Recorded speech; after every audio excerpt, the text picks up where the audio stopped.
Masarap na pamana, peanut butter coffee at kape na may coke? Tara! Yung mga kanoos, alam nyo ba ang nalaman ko? Kami napadpad dito sa Estrella Building, Block 84, Lot 4, Area D sa Pampalay sa San Jose del Monte, Bulacan, near Maranatha Christian Academy and Sagrada de Familia Church upang masubukan ng kape na may peanut butter dito sa Boon Coffee. Meron silang maliit na store na panay estudyante ang customers pagkatapos sa klase at nagsimula naman sila sa pag-coffee cart sa events.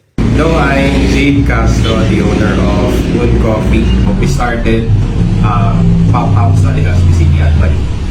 It is a conference of all pastors in the Philippines, and yung target namin is 300 cups lang for 4 days. But Lord to God, we serve almost 800 cups in that event. And pag-uwi namin, nag-cash kami na commercial na espresso machine.